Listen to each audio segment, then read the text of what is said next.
আপনার দলের সেই 3 জন এমপি কেন উপস্থিত হয়নি? এই প্রশ্ন করা যা স্বাভাবিক। এই প্রশ্ন প্রত্যেকটা মানুষের করার অধিকার আছে। নওশাদ ভাই যেই প্রশ্ন করলো, আপনি নওশাদ ভাইয়ের বিরুদ্ধে আইনি নোটিশ পাঠাচ্ছেন, তার মানে কি নওশাদ ভাইকে ভয় দেখাচ্ছেন? তো নওশাদ ভাই ভয় খায়? হয় কোনোদিন?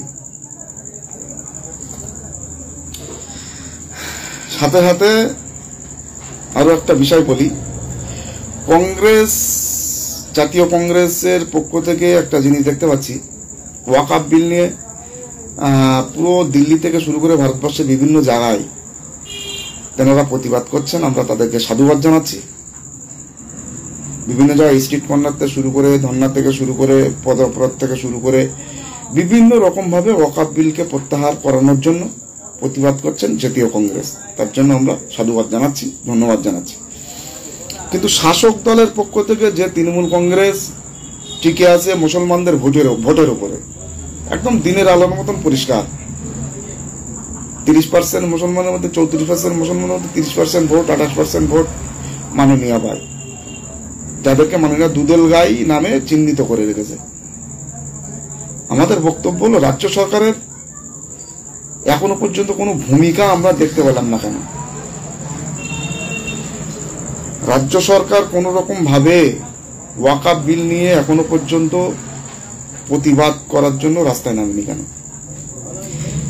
আমি আর একটা যে বিষয় বলি, আজকে আমাদের বসিরহাটের বিভিন্ন বিধানসভায়, যেরকম ধরুন আপনার বসিরহাট উত্তর বিধানসভায় 2টো ব্লক, বসিরহাট 2 নম্বর ব্লক এবং হাসনাবাদ ব্লক, এই 2টো ব্লকে কিন্তু আমরা দেখেছি তৃণমূল কংগ্রেসের পক্ষ থেকে প্রতিবাদ সভা হয়েছে, লোকজন নিয়ে প্রতিবাদ সভা হয়েছে, রাস্তা হেঁটেছে। এবং আমাদের যে 2 নম্বর ব্লকের ফলাবতা যে মার্কেট, সেখানেও প্রতিবাদ সভা করেছেন। কিন্তু বিষয় হলো, সেখানে ব্যানার লেখা আছে, আমি কমেন্টে দিয়ে দেবো ব্যানারগুলো। ব্যানার লেখা আছে শুধুমাত্র 748টা ঔষধের দাম বাড়ানো হলো কেন, কেন্দ্র সরকার জবাব দাও। প্রতিবাদটা হয়েছে এর বিরুদ্ধে। ওষুধের দাম বাড়লো কেন? আরে ভাই, ওষুধের দাম বাড়লো কেন তার জন্য আমরা প্রতিবাদ জানাচ্ছি। দ্রব্যমূল্য বৃদ্ধি আজকের থেকে না, এর আগেও 800 ওষুধের দাম বাড়িয়েছিল কেন্দ্র সরকার কয়েক মাস আগে, তখনও কিন্তু আপনাদেরকে রাস্তায় আমরা দেখিনি। কিন্তু এখন যেই 748টা ওষুধের দাম পুনরায় বাড়িয়েছে, আপনারা রাস্তায় নামছেন। তার মানে কি, আপনারা কোনো জায়গায় একবারও ওয়াকআপ বিল লেখেননি, ওয়াকআপ বিল নিয়ে প্রতিবাদ করেননি। আপনারা রাস্তায় নেমে ওয়াকআপ বিলের প্রতিবাদটাকে আপনারা হাইজ্যাক করার চেষ্টা করছেন, যে ওয়াকআপ বিল যেন যারা প্রতিবাদ করবে তারা যেন রাস্তায় না নামতে পারে, তাদের থেকে লোকজন বেশি নিয়ে আমরা ভয়ভূত দেখিয়ে আমরা রাস্তায় নামবো, রাস্তায় নেবে মুভমেন্টটা আমাদের দিকে রাখবো, ওয়াকআপ বিল নিয়ে যেন কোনো রকম ভাবে রাস্তায় প্রতিবাদ না হয়। আজকে আমি বলছি তো, বসিরহাট লোকসভার মধ্যে বসিরহাট উত্তর বিধানসভা, বসিরহাট দক্ষিণ বিধানসভা, বাদুড়িয়া, এরকম বিভিন্ন বিধানসভায় আজকে প্রতিবাদ সভা তৃণমূল কংগ্রেসের পক্ষ থেকে করা হয়েছে। কিন্তু সেই প্রতিবাদ সভা কিন্তু ওয়াকআপ বিলের বিরুদ্ধে নয়, সেই প্রতিবাদ সভা করেছেন ওষুধের দাম বৃদ্ধির জন্য।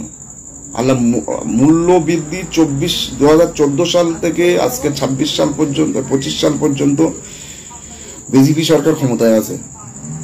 আমরা সেই 24 সাল থেকে আন্দোলন করছি, 14 সাল থেকে আমরা বলছি সংগঠনের মাধ্যমে। 21 সাল থেকে রাজনীতি করার পর থেকে আমরা তখন থেকে প্রতিবাদ করছি যে ভারতবর্ষের দ্রব্যমূল্য আকাশ ছোঁয়া, সাধারণ মানুষ খেতে পাচ্ছে না।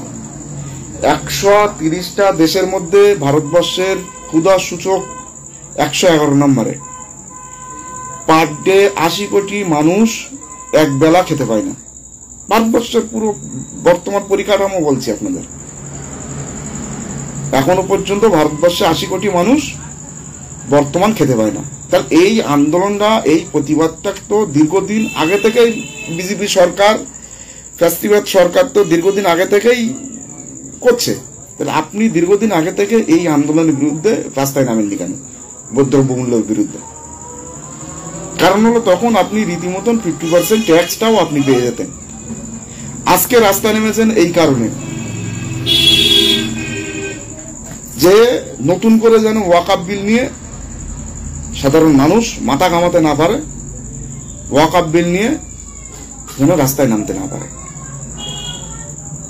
বিশেষ করে সব থেকে দুঃখের বিষয় ভাই, এই যে কটা প্রোগ্রামে নাগরিকত্ব দেবো, ও তো বলেনি অনুপ্রবেশকারীদের নাগরিকত্ব দেবো। শরণার্থী কারা? যারা শরণ নিয়েছে আন্তর্জাতিক আইনে যাদের কার্ড আছে।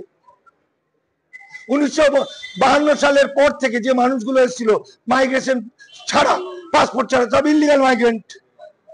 আর মাত্র কয়েকজন হাতে গোলা শরণার্থী, 31,313 জন শরণার্থী। সেরকম অমিত শাহ যখন কোনো কথা বলবে তার দুটো করে অর্থ থাকবে। চালাক লোক তো আগে চালাকিটা ভালো শিখেছে, আর সাধারণ মানুষ, বোকা মানুষ, এরা সব মানে বুঝবে না। বলে অমিত শাহ যেটা বলেছে আইনের বাইরে বলবে না, দেখবেন ও যখন কথা বলবে দুটো করে মানে। সুতরাং যারা বুঝবে না, সবচেয়ে বদমাশ হলো রাজনৈতিক দলরা। প্রত্যেকটা রাজনৈতিক দলের মধ্যে আছে 240টা বিজেপির লোকসভা সিট, সেখানে 293টা ভোট পায় কোথা থেকে? না দেখো, আমি অন্য অর্থে বলছি। আমি বলছি পঞ্চায়েতে যদি যাওয়া যায় তাহলে পঞ্চায়েতে দেখা যাবে স্বামী প্রধান, বউ 3 পর্যন্ত পড়েছে, বর মোটরসাইকেল চালিয়ে নিয়ে আসে, এটাকে বলে স্বামী প্রধান। আর যদি মন্ত্রী দেখো, রাজ্যের মন্ত্রী একটা পাতা মুখস্থ বলতে পারবে না, একটা লেখাপড়ার একটা এবিসিডি শেষ পর্যন্ত ভালো করে বলতে পারবে না, বা এবিসিডি বলতে পারলেও এই ওয়াকআপ সম্পত্তি মানে জানে না, ইউসিসি মানে জানে না। তাহলে এই মানে জানে না লোকগুলো নিয়েছে তাদেরকে কি করার জন্য? আইন তৈরি করার জন্য। তাহলে যা খাটতে হবে, এর জন্য দায়ী পলিটিক্যাল দল, আর দায়ী আমাদের মতো মূর্খ লোকেরা। আমরা এদের ভোট দিয়েছি কেন? একজন বলছে কালকে যে নবদ্বীপে একজনের সঙ্গে দেখা হয়েছে, সেই লোকটা বলেছে, ওই লোকটাকে বলছে যে দাদা আমাকে চেনেন, আমি অমুক, আমার নবদ্বীপে ভোটে দাঁড়িয়েছিলাম বিজেপির হয়ে। তখন ওই লোকটা বলছে, যে আমাকে বলেছে, বললো আমি তো জানি তুমি খুব ভালো খোল বাঁধো। আরে খুলি আইন তৈরি করবে, মানে খুলি খোল বাজায়, এটাই তার পরিচয়। অসীম সরকার কীর্তন করে, খঞ্জনি বাজায়, কীর্তন করে, এটার জন্যই সে এমএলএ।